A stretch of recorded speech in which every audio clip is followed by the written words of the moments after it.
자, 안녕하세요. 하루가 F 선생의 푸르르입니다. 이번 영상에서는 영어에 관련된 얘기를 좀 해볼까 합니다. 그 중에서도 단어에 대한 얘기를 좀 해보도록 하겠습니다. 영어는 또 이제 수능 모의고사를 대비한다 했을 때 가장 중요한 게 단어라고 생각하거든요. 단어를 모르면 일단 해석을 시작할 수가 없어요. 그렇기 때문에 단어 학습에 대한 이야기를 좀 해보도록 하겠습니다.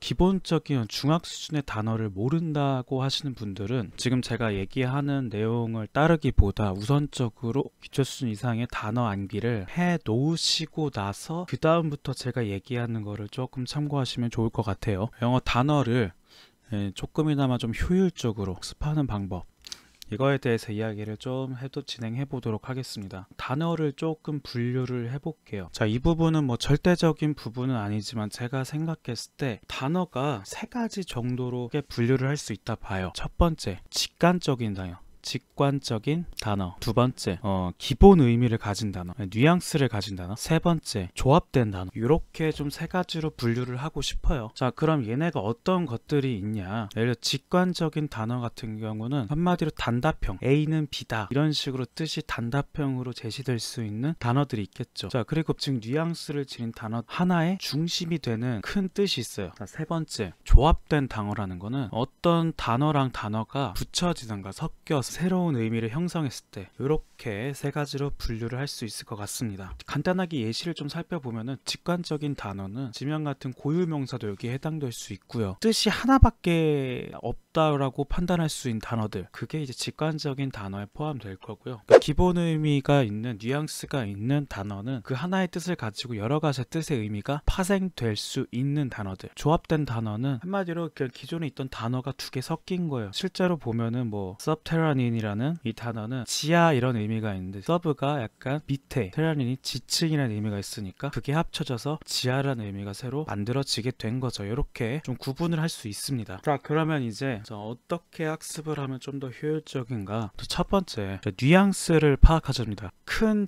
틀이 되는 중심 뜻을 파악해서 그 의미를 기억하고 암기하자입니다. 예시로 단어들을 좀 제시해 보면요, 간단한 단어들로 좀 얘기를 할게요. way 혹은 branch라는 단어가 있죠. 얘네 가지고 조금 해석을 해보면 우리가 way라는 단어를 기본적으로 뭐라 알고 있죠? 길이라고 알고 있죠. 또 방법이라는 의미도 나와요. 또 여러 가지가 있는데, 그렇다면 길하고 방법의 중심이 되는 의미가 뭘까요? 자, 길이라는 건 뭐죠? 어딜 내가 갈 때 출발과 도착, 목적지죠. 여기를 갈 수 있게 하는 경로, 방법에 해당하는 게 길이 되겠죠. 그 말은 내가 여기서 내가 목표로 하고 있는 거를 이루게 하는 한 가지의 수단이 될 수 있다는 거. 그 의미에서 어떤 방법이라는 의미도 파생될 수가 있겠죠.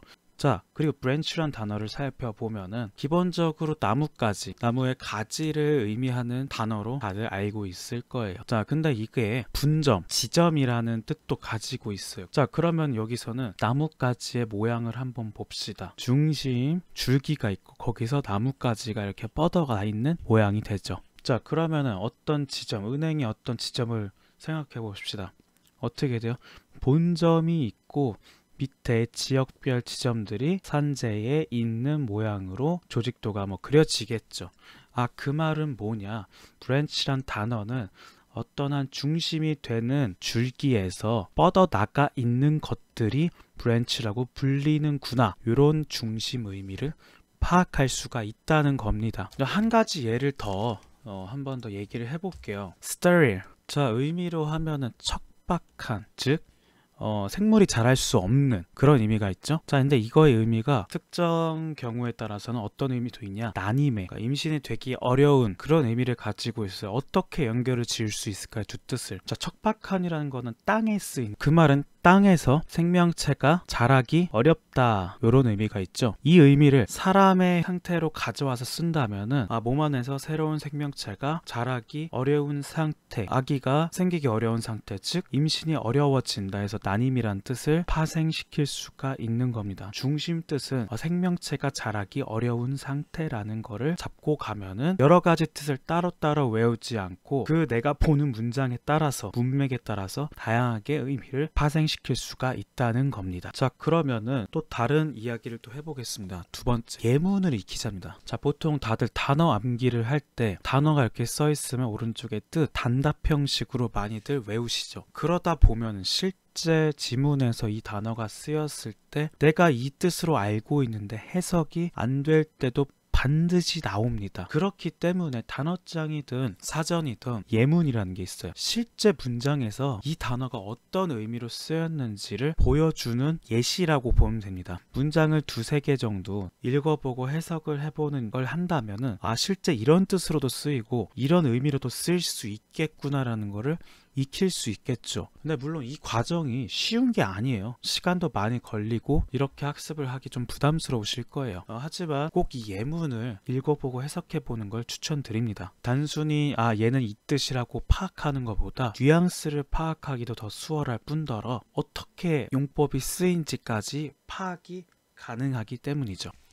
자, 세 번째로 이건 단어 학습과는 조금 다른 얘기인데 해석을 할 때에서 단어를 모를 때가 있을 거예요. 자, 모든 사람들이 지문에 나온 모든 단어를 알 수는 없어요. 물론 아는 분들도 계시겠지만 분명히 모르는 단어가 나오고, 자, 그럼 그럴 때 난 그 단어 몰라서 해석 못해, 이게 아니라 문맥을 파악하면은 어느 정도 단어 뜻을 추측할 수 있다는 겁니다. 자, 그냥 쉬운 예를 들어 볼게요.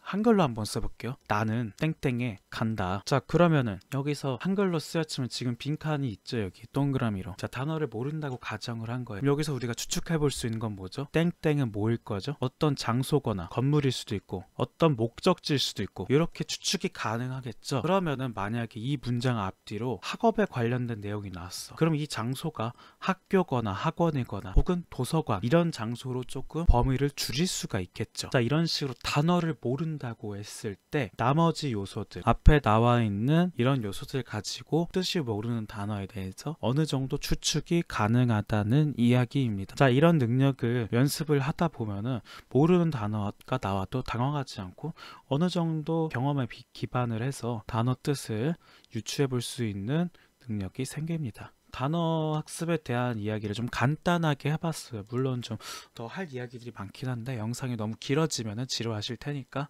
자, 일단 오늘은 여기까지 마무리를 해보도록 하겠습니다.